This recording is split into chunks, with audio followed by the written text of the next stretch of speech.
지난주에는 우리 마태복음 7장 1절부터 5절까지 했죠.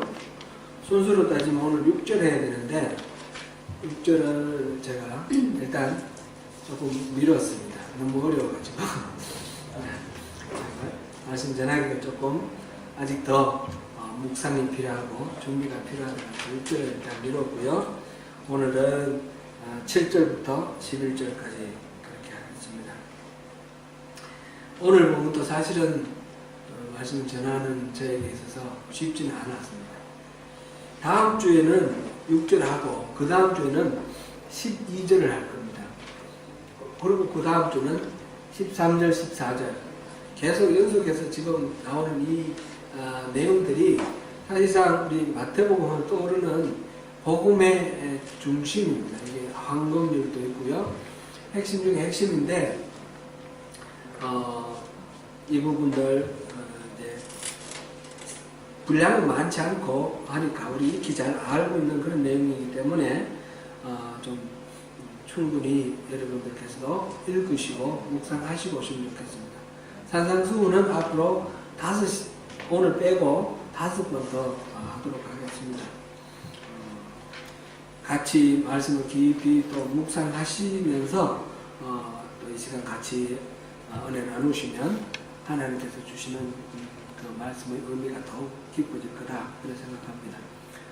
오늘 본문의 진리는 명백하게 뭐 이렇게 나와 있지는 않지만 대체로 구하라, 찾으라, 문을 두드리라 그런 말씀이 기도에 관한 말씀이다 하는 것을 우리가 이해할 수 있습니다.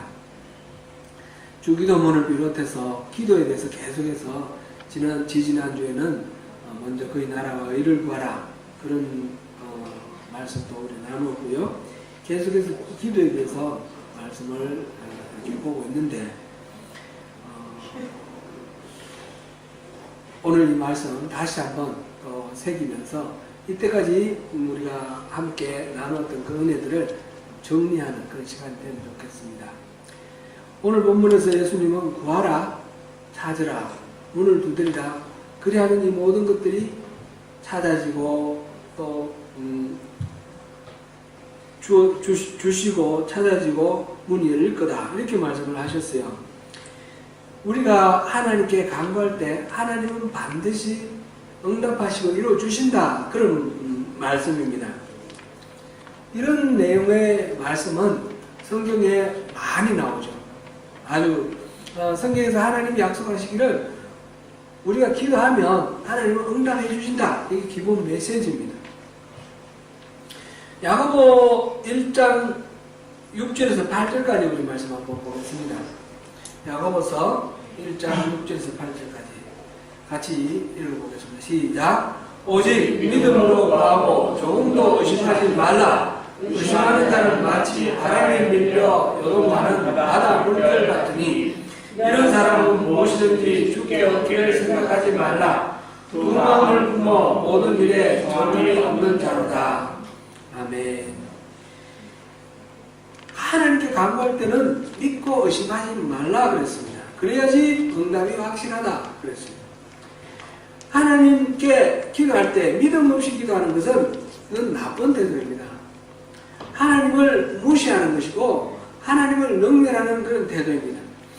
그런 기도에 대해서 하나님이 응답하실 리가 없다 하는 것을 우리가 충분히 이해할 수 있습니다. 요한일서 5장 15절 말씀 한 군데 더 보겠습니다. 시작. 우리가 무엇이든지 구하는 바를 들으신 줄을 안즉 우리가 그에게 구한 것을 얻은 줄을 또한 아느니라. 우리가 구하면 하나님 들으시기 때문에 우리 구하면서 이미 하나님 들으셨으니까 이루어졌다 이렇게 우리가 믿으라 그런 말씀입니다. 이런 말씀을 대할 때에 여러분들은 어떤 마음이십니까? 여러분들이 무엇이든지 구하는 대로 다 하나님이 이루어 주셨습니까? 저에게는 기도에 대한 트라우마 같은 것이 있었습니다. 여러분께 말씀드린 대로 제겐 딸이 하나 더 있었습니다.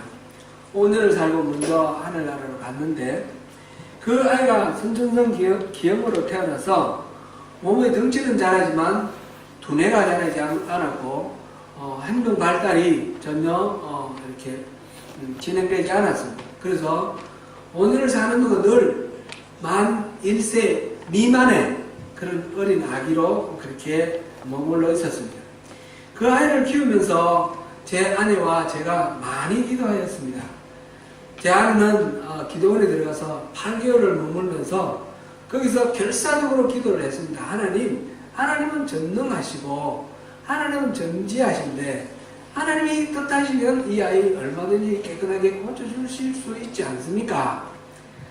제가 가서 또 이렇게 같이 기도하다가 하나님이 우리 이 아이를 그대로 잘 키우라고 하신다. 그런 이야기를 옆에서 이렇게 하면 당신은 그렇게 믿음 없이 기도를 해가지고 하나님 어떻게 응답하시겠냐. 믿음으로 우리 같이 기도하자. 그래가지고 작정해서 우리가 뭐 이렇게 일정 기간 기도하기도 하고 이렇게 했습니다. 그렇게 해서 하나님이 꼭 하나님 전능하시니까 고쳐주실 것이라 믿고 기도를 했는데 5년을 이 땅에서 살고 하나님께서 데려와 가셨습니다. 제 딸 초롱이가 나이가 30이 되었는데 아직까지 아토피가 아주 심합니다. 어릴 때부터 이 몸이 가렵고 그래서 우리 주원이도 많이 고생하는데 밤에 잠을 잘 못 잘 때도 많습니다. 이 아이의 아토피는 특별히 저희 유전자를 또 이렇게 받아서 그런 것 같습니다. 저도 비염을 계속 앓고 있고 현재도 앓고 있고 피부에 이렇게 목욕하다 이러다 보면 몸에 그냥 이렇게 일직선으로 줄이 쫙 나면서 그 줄을 따라서 이렇게 빨갛게 돋아나면서 간지러운 그런 영감들이 이해할 수 없는 그런 증세가 오랫동안 있었습니다. 이게 이제 엑스마라고 그러죠. 엑스마, 비염이나 그 다음에 어떤 음식이나 알러지나 아토피나 이게 다 마찬가지로 같은 엑스마라고 그러는데 면역 체계에 불균형이 있어서 생기는 장애 현상입니다. 제 유전인자를 타고 나서 고통스러워하는 딸을 보면서 딸도 자기 자신도 열심히 기도했지만 저도 많이 기도를 했습니다. 그러나 그 증세는 이제 많이 이동은 됐습니다. 그런데 접히는 부분에 많이 간지럽고 막 그렇게 짓물르고 했던데 그런 부분은 없어졌고 지금 이제 얼굴에만 이제 남아 있는데 나이를 먹으면서 나아지긴 나아지지만 여전히 지금도 고통스럽게 그렇게 우리 딸을 괴롭히고 있습니다.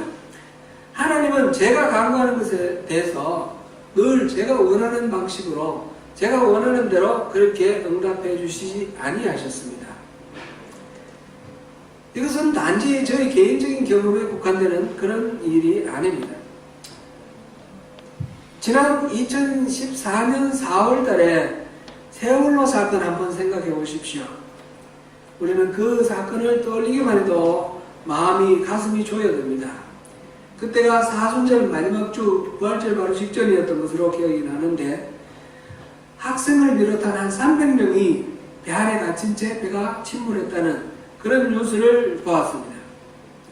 그 구조 광경을 전 방송국이 다 생중계를 했습니다. 그때 배 안에 있는 아이들은 얼마나 간절한 마음으로 자기들은 살기 위해서 구조를 기다리며 하나님의 도우심을 구했겠습니까? 그리고 전국에 있는 많은 사람들, 전 국민들이 간절한 마음으로 기도를 했습니다. 그러나 아무런 일도 일어나지 않았고 그들은 다 물속에서 사망했습니다. 2004년 박싱데이에 인도네시아에서 쓰나미를 맞았습니다. 그 죄로 무려 20만 명이 죽었습니다. 20만 명 이상이 죽었습니다. 일본에서 쓰나미 일어난 것도 굉장히 무서웠지요. 저는 크라이스트 처치에서 지진을 경험을 했습니다. 2010년, 2011년. 그때도 86명이 사망을 했습니다. 이런 자연재해가 닥치면 사람들은 무차별적으로 피해를 당합니다. 그 중에 착한 사람도 있고 나쁜 사람도 있고 부자도 있고 가난한 사람도 있고 기독교인도 있고 무신론자도 있고 무슬림도 있고 기도하는 사람도 있고 기도 안 하는 사람도 있고 그 사망을 당하고 사고를 당하는 사람과 기도하는 것과의 아무런 인과관계가 없습니다. 1980년대 후반 미국의 성사학자이던 바트 디 어만이라는 사람이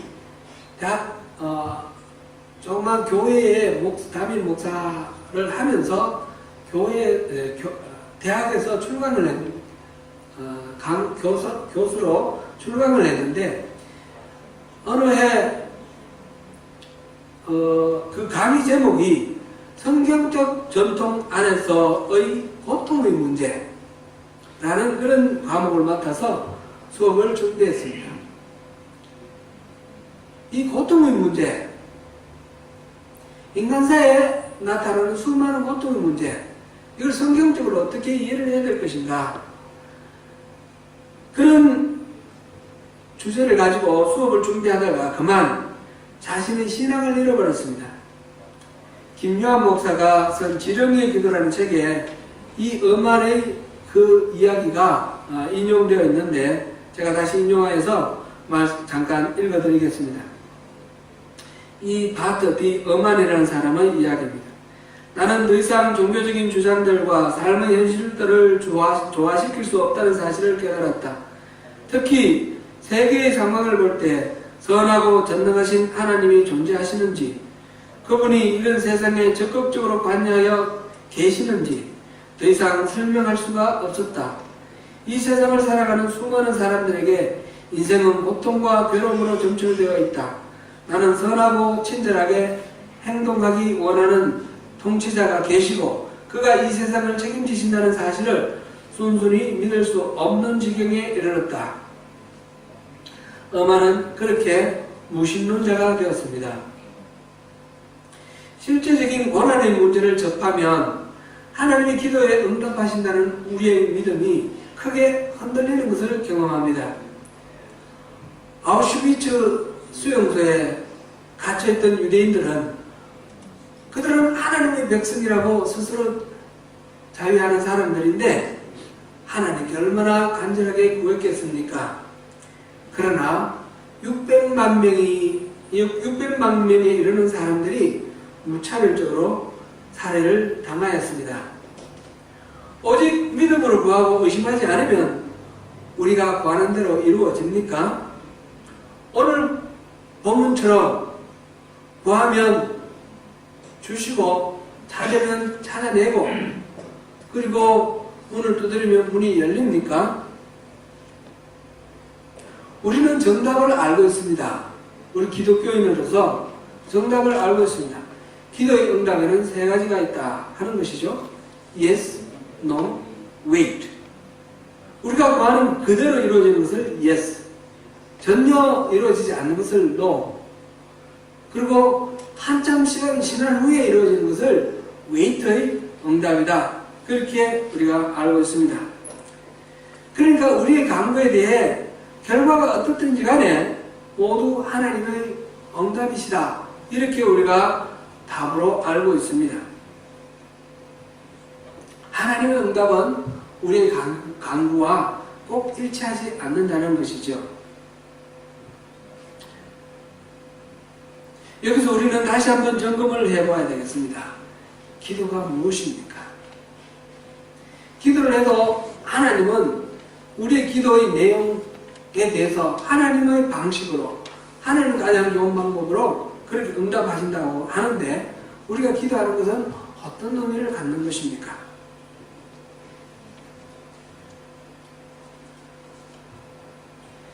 하나님과의 대화, 기도는 하나님과의 대화다. 그렇게 우리가 정의를 하였습니다. 대화를 한다는 것은 서로 관계가 있어서 말을 주고받고 서로 의사, 생각을 주고받고 뜻을 주고받는 그런 과정을 말합니다. 기도는 하나님과 이런 관계를 맺는 것입니다. 기독교의 기도가 다른 종교와 다르다라고 여러 번 말씀을 드렸습니다. 다른 종교나 미신의 기도는 자신의 뜻을 이루기 위해서 신을 불러내어서 그 신을 어르고 달래고 그 신에게 뭐 뇌물을 바치든지 어쨌든지 자기 뜻을 관찰해내는 것이 다른 종교와 미신의 기도다.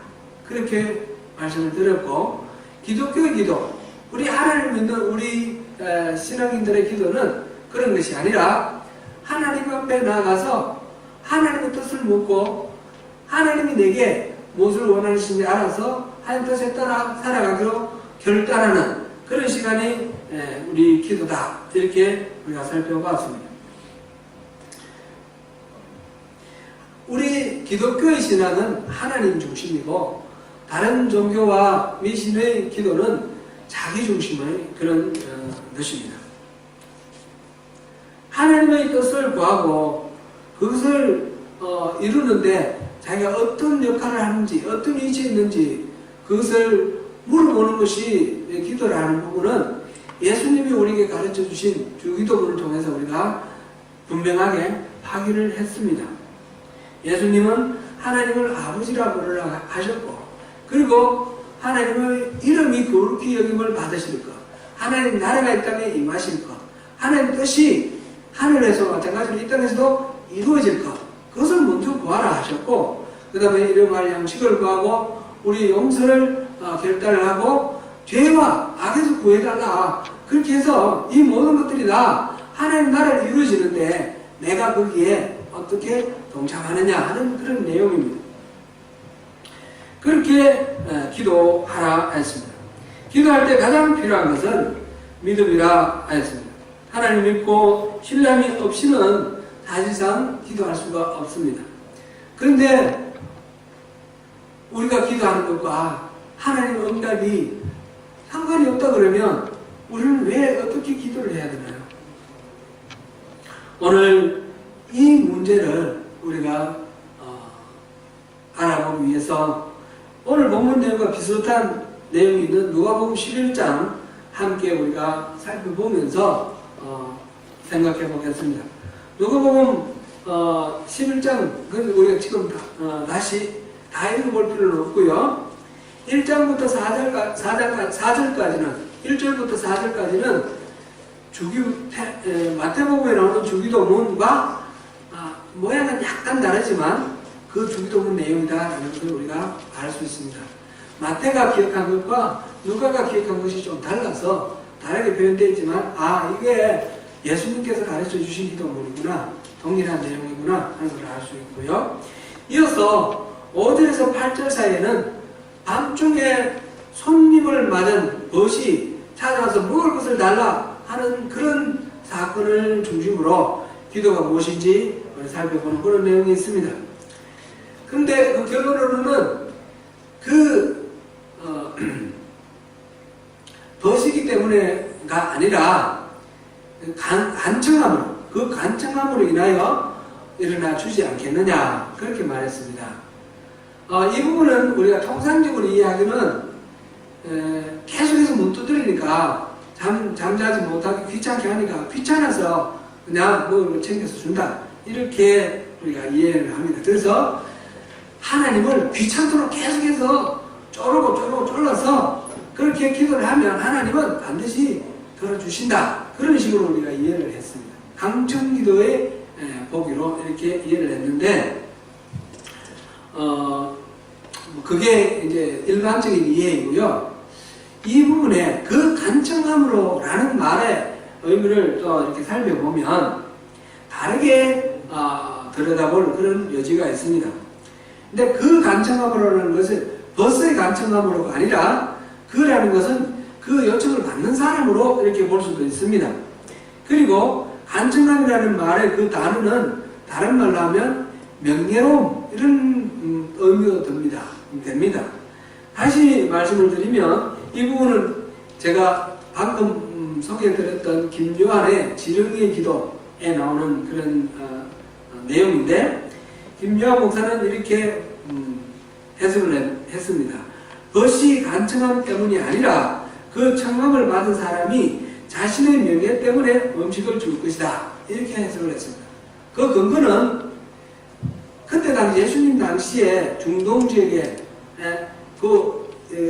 유대인들뿐만 아니라 아랍 사람들까지 포함해서 중동 시대, 중동 지방에 사는 사람들의 일반적인 문화가 누군가가 방문을 하면 그 사람을 잘 먹이는 것이 그 공동체의 명예와 관련이 된다. 그렇게 생각을 하는 것입니다. 이것은 충분히 일리가 있는 이야기 같습니다. 우리가 어릴 때에, 제가 어릴 때에 그 동네 거지가 오면 절대로 그냥 보내지 않았습니다.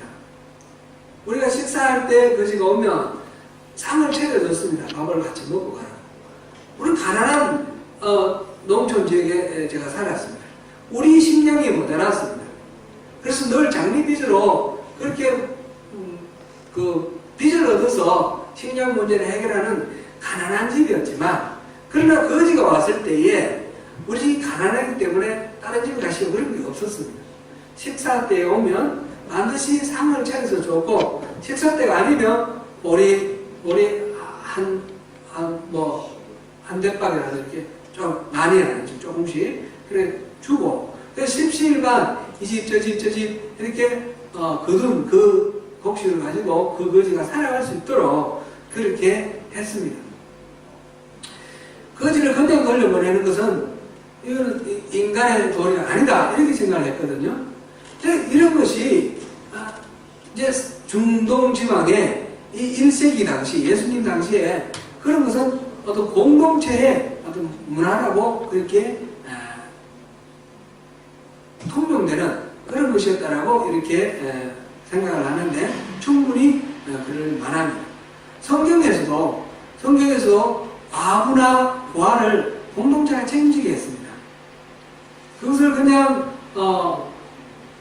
스스로 살 수단이 없는 그 사람을 내팽개치면 공동체는 자기 할 일을 다 못하는 것을 불명예스러운 것으로 그렇게 받아들였습니다. 손님이 왔는데 그 집에 먹을 것이 없어서 그 집에서 해결을 못하면 이웃집에서 해결해 주는 것이 당연하다는 거죠. 그래서 버스이 찾아와서 우리 집에 손님 왔는데 우리 집에 먹을 것이 없다. 그럼 먹을 것을 좀 달라. 이렇게 말하면 이 버스이 중요한 것이 아니라 그 손님이 왔으니까 이 공동체의 명예를 위해서 줘야 된다. 라는 그런 생각을 했다라는 거죠. 그러니까 그의 명예로움을 위해서 줬다. 이렇게 이해하는 것도 이 성경을 바르게 이해하는 것 중에 바르게 이해하는 것이다. 이렇게 생각합니다. 이 이해는 사실상 특별한 이해가 아니고 이 성경 구약부터 신약에 보면 하나님께서 기도를 들어주시는 그 의도가 하나님의 명예 때문에, 하나님의 이름 때문에 그렇게 들어주시는 것이 보편적으로 이렇게 나와 있습니다. 그래서 이 부분을 그 사람이 간절하게 간청해서 이렇게 했기 때문에 하나님 뒷자리에서 기도를 해준다, 이런 기도를 들어주신다, 이런 뜻이 아니라 하나님은 선하신 분이시고 하나님 우리에게 은혜를 끼치시는 분이기 때문에 우리가 구하면 그것을 들어주신다.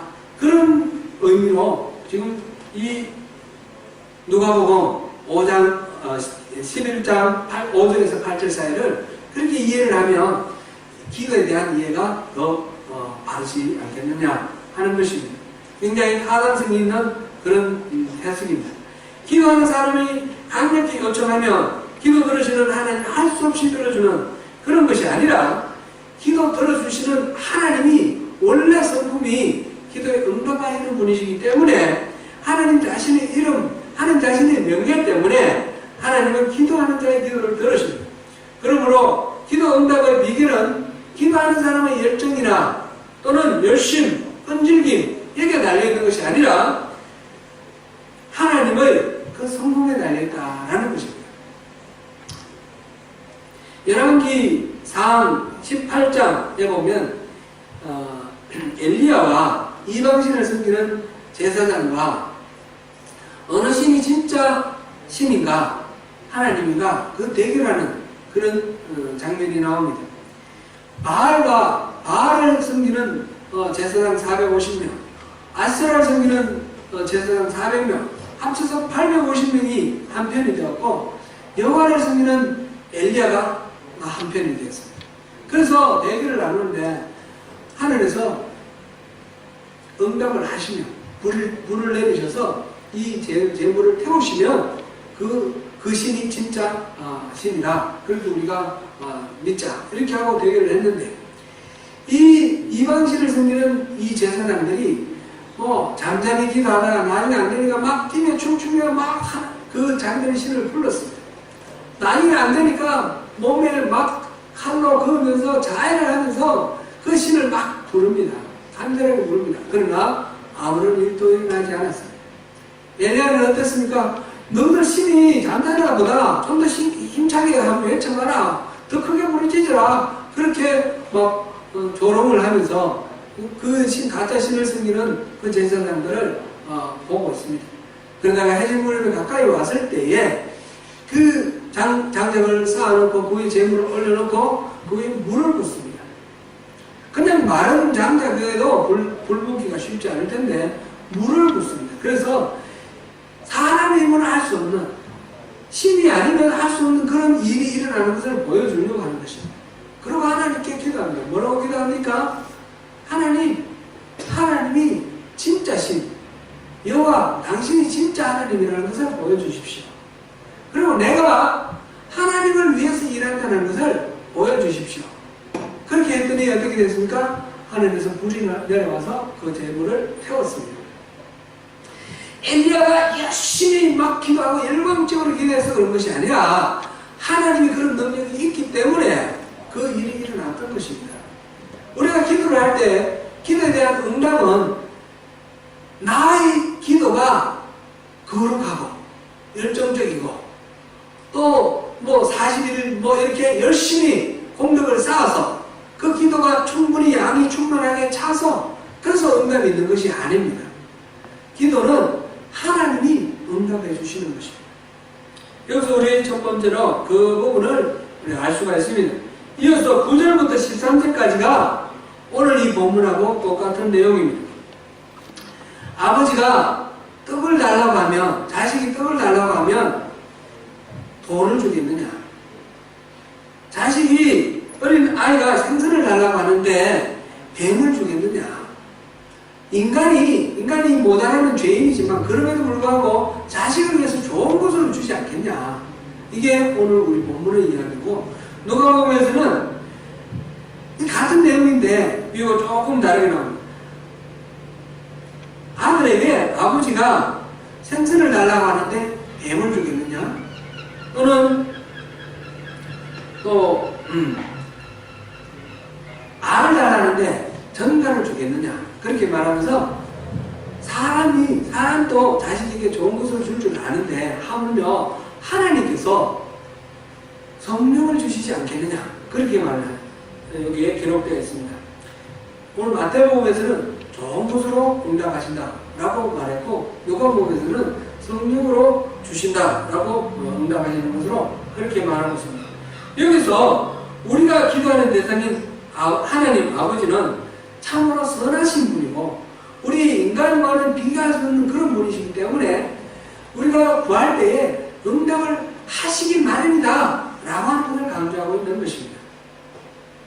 다만 주목할 것은 다른 것이 아니라 좋은 것, 성령, 그런 것입니다. 우리가 우리 아이가 아기일 때 뭘 모르고 그냥 성냥을 갖고 놀라고 성냥을 달라고 그러는지, 칼을 갖고 놀라고 칼을 달라고 그러는지, 위험한 것을 달라고 그러면 줍니까? 안 주죠. 다른 거 갖고 놀기 더 좋은 장난감을 다른 것을 주지 않습니까? 더 좋은 것을 주지 않습니까? 우리가 달라고 하는 대로 하나님 주시지 않을 때는 우리가 구한 것이 우리에게 가장 최상의 것이 아니라는 것을 우리가 이해를 하면 되는 것입니다. 하나님 신실하시고 선하신 분이시다는 것을 우리가 믿는 것이 중요한 것입니다. 우리의 기도도 철저히 하나님 중심이 되어야 하는 것 같이 하나님의 응답도 철저히 하나님 중심으로 우리가 받아들여야 됩니다. 그래야 바른 신앙이라 이렇게 말할 수 있습니다. 기도 응답은 우리의 자기중심적 관점에서 문제 해결과 소원 성취, 이것이 아니라 이것이 아니라 하나님의 관점에서, 하나님 중심에서 우리에게 가장 좋은 것, 곧 하나님의 뜻이 이루어지고 그 일에 우리가 귀하게 사용되는 것, 우리가 하나님 나라의 아주 굿 킹덤 빌더가 되는 것, 그것을 그런 관점에서 우리가 이 응답을 보아야 되는 것입니다. 아우슈비츠 수용소에서 하나님이 어디 계시냐고 그렇게 원망하고 부르시는 기도에 대해서 하나님의 응답은 그들과 함께 아우슈비츠 수용소에서 고통하며 울고 계셨다라는 그런 답을 글에서 읽은 기억이 있습니다. 다시 찾아보려고 했는데 너무 누가 그렇게 했는지 그럼 찾을 수는 없었는데 우리가 다 이해할 수는 없습니다. 우리의 고통의 문제, 자연재해라든지 또는 여러 가지 이런 문제들을 우리가 다 이해할 수는 없습니다. 왜 이렇게 무차별적으로 이런 어려움들이 있을까? 다 이해할 수는 없지만 하나님은 신실하시고 하나님 관점에서 가장 좋은 답을 주셨을 것이다. 우리가 그렇게 믿는 것이 바른 응답에 대한 이해다. 이렇게 생각됩니다. 우리는 이 땅에서 사고나고 죽으면 끝장나는 것으로 믿지 않기 때문에 그렇습니다. 우리는 영원한 생명이 있는 것을 알기 때문에 이 땅에서 죽어도 그 신실한 신자가, 신실한 신령이 왜 저렇게 불행하게 죽느냐? 그랬을 때 죽는 것으로 끝나는 것이 아니고 영원한 생명에 연결됐다고 생각한다 그러면 그것이 아무런 일이 아닐 수가 있는 것입니다. 저에게 그 기도가 우리 둘째 딸 다솜이에 대한 그 기도가 제가 원하는 대로 이루어지지 않았기 때문에 나 기도는 하나님 안 들으시는가 했지만 하나님이 영원한 생명으로 다솜이를 더 이상 장애가 없고 불편함이 없는 완전한 자유의 세계 속에서 받아들이셨다라고 라는 것을 우리가 깨닫게 되면 전혀 그것으로 인하여 섭섭하거나 아픈 것이 아니게 되는 것입니다. 지난번에 무엇을 먹을까 마실까 무엇을 입을까 염려하지 말고 먼저 그의 나라와 의를 구하라 하는 말씀을 봤습니다. 그때 우리의 필요는 하나님이 다 아신다고 하였습니다. 우리가 알고 구하는 것만 하나님이 주시면 우리는 10분도 못 살 거다 그런 말씀도 드렸습니다. 우리의 필요한 모든 것들 중에서 거의 99%는 우리가 인지하지도 못하는 상황 속에서 하나님 미리 알아서 주시는 것입니다. 특별히 생명의 필수적인 것은 그렇습니다. 이 말씀은 그러면 우리는 기도할 필요도 없겠네요. 이런 식으로 우리가 생각할 수도 있는 그런 말입니다. 그냥 하나님 뜻대로 하십시오. 그러면 될 것 같아요. 그리고 방금 위에서 기도의 응답은 기도하는 사람의 열정이나 끈질김 때문이 아니라 기도를 들으시는 하나님 성품 때문에 주어지는 것이라 했습니다. 이 두 가지 사건을, 이 두 가지 논거를 가지고 우리 생각해보면 우리가 기도를 위해서 열심을 낼 필요도 없고 기도를 하나 안 하나 하나님은 알아서 챙겨주실 것이고 그렇다 그러면 기도를 왜 해야 되는가? 우리는 그래도 기도하라고 그러는데 기도를 어떻게 하는 것이 맞는가? 그런 의문을 갖게 됩니다. 오늘 여기서 우리가 결론적으로 기도는 어떻게 하는 것이 옳은지 어떻게 해야만 하는지를 지금까지 살펴본 내용을 다시 완주하면서 찾아보겠습니다. 첫 번째로 기도는 솔직하게 구하는 것입니다. 하나님은 우리의 필요를 아시지만 우리가 그것을 하나님께 솔직히 인정하고 또 구하기를 원하십니다. 우리가 모르는 것은 하나님 알아서 주시겠지만 우리가 알면서도 또 짐짓 모른 체 하는 것 그런 것은 기뻐하지 아니하십니다. 그것은 우리의 필요한 모든 것들이 내게 달려있는 것이 아니라 하나님께 달려있다는 것을 인정하는 것이기 때문에 그렇습니다. 우리의 필요한 모든 자원, 우리가 일용할 양식을 주셨고 할 때 그 부분을 살펴봤습니다. 우리의 필요한 모든 물질적 또는 영적 모든 자원들은 내가 스스로 만들어내는 것은 하나도 없습니다. 하나님이 다 공급해 주시는 것입니다. 그래서 우리가 하나님께 기도한다. 내가 어떤 문제가 있고 필요가 있을 때 기도한다는 것은 하나님이 해결자시라는 것을 고백하는 것입니다. 그렇게 함으로써 내가 하나님과 친밀한 관계가 맺어지는 것입니다. 기도하는 이유는 하나님과 나의 관계 때문에 그렇습니다. 그래서 하나님은 우리에게 기도 제목을 계속해서 주십니다. 네가 나에게 와라. 나랑 좀 사귀자. 그래서 우리에게 기도를 제목을 주시고 우리는 그게 기도로 응답하는 것입니다. 무엇이든지 우리가 필요한 것들은 구하고 찾고 문을 두드리는 것이 하나님께서 우리에게 바라시는 그런 마음입니다.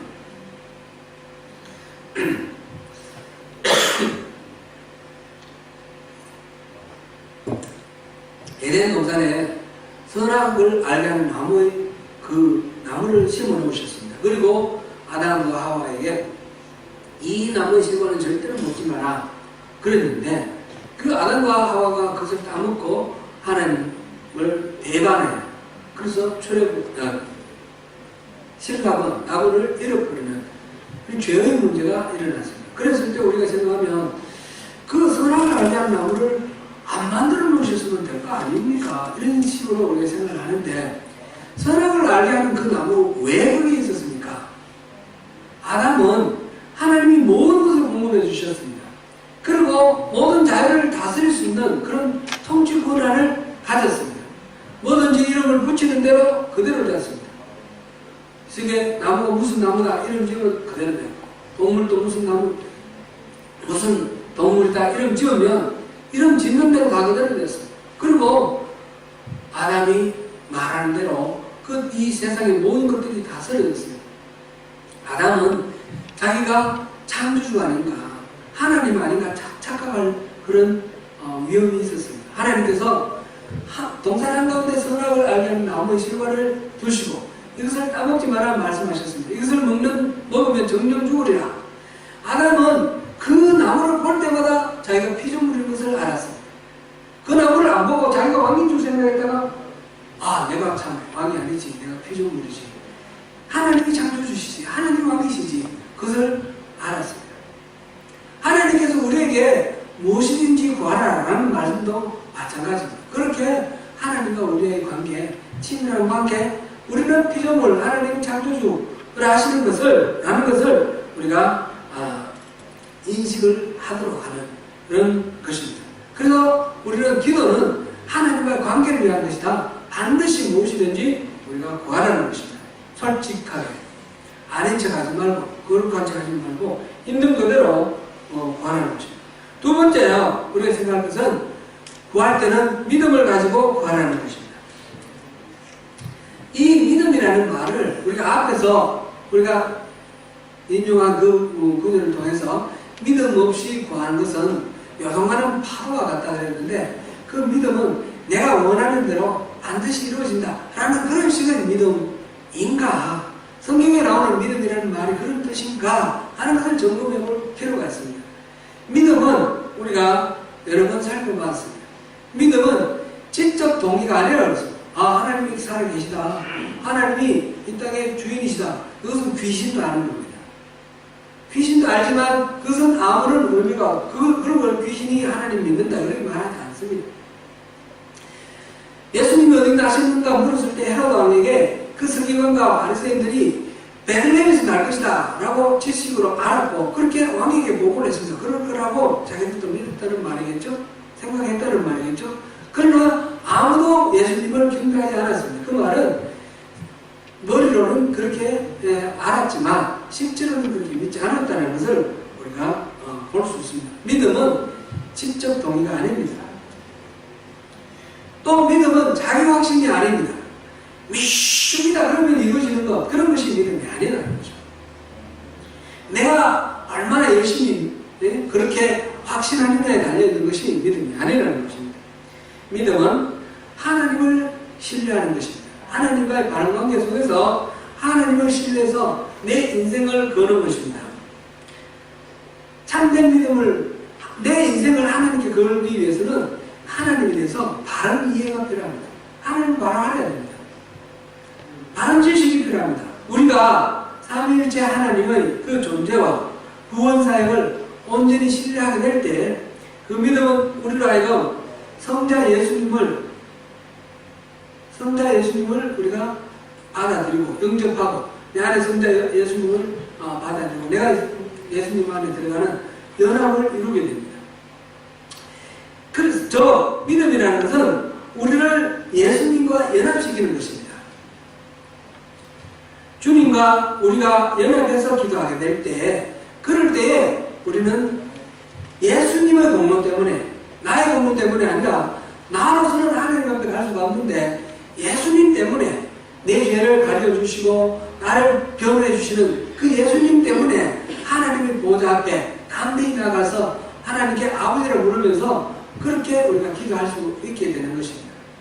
그럴 때 또한 성령님께서 말할 수 없는 단식으로 우리가 마땅히 기도할 것 빌바도 알지 못하는 우리를 위해서 성령님께서 기도해 주시고, 그래서 이 기도가 하나님과 우리와의 이 대화가 이루어지고 온전한 교제가 이루어지고 관계가 이루어지는 것입니다.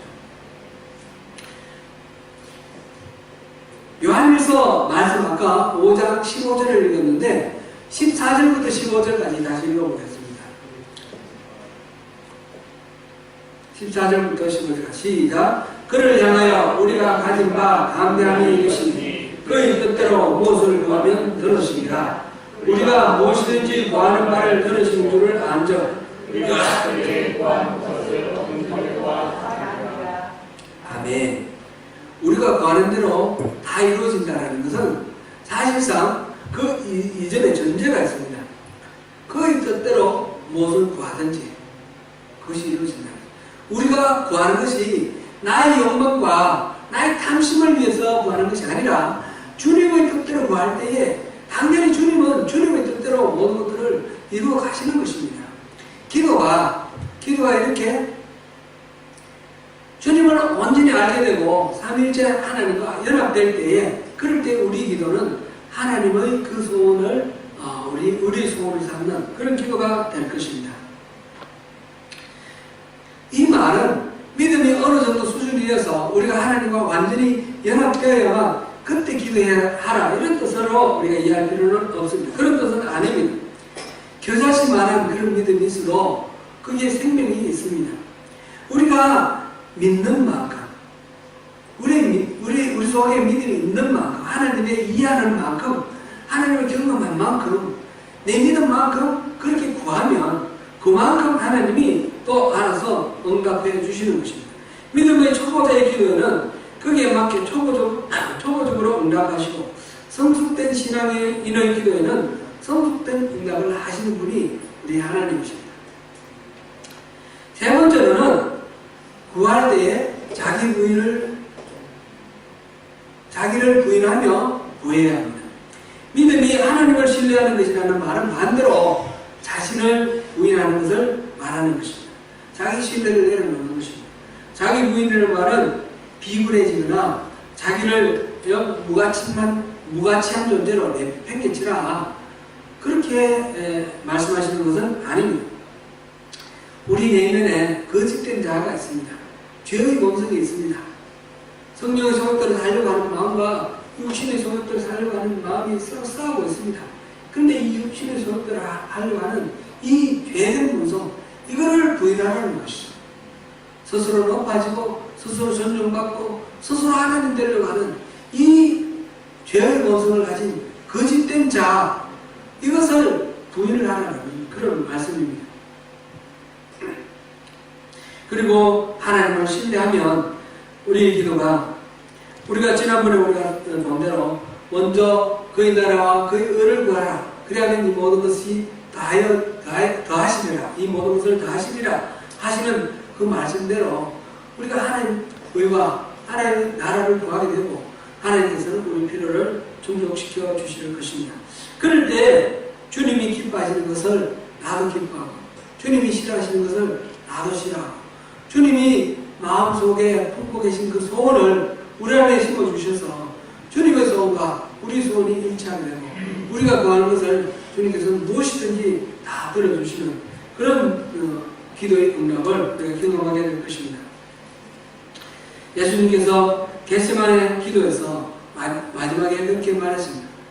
온 몸에서 마치 땀이 피가 흐르듯이 그렇게 흐르는 그런 온 힘을 다해서 혼신을 내서 기도하면서 이 잔이 할만하시거든 이 잔이 내게서 지나가게 해주십시오. 그 허락을 생각하면서 그렇게 기도했습니다. 그러나 내 뜻대로 하지 마시고 아버지 뜻대로 하십시오. 하나님의 뜻을 우선하는 그런 기도를 하게 됩니다. 네 번째로 우리가 구할 때는 중간에 포기하지 말고 끝까지 구해야 됩니다. 마태복음 15장 21절에서 28절 사이에 귀신 들린 딸의 치유를 위해 예수님을 찾아와 간청하는 한 가나안 여인이 있습니다. 마가복음에서는 수로보니게 여인이다 그렇게 표현되어 있습니다. 페니키아 지역 그 수리아 페니키아 지역 쪽의 여인입니다. 이방인이었습니다.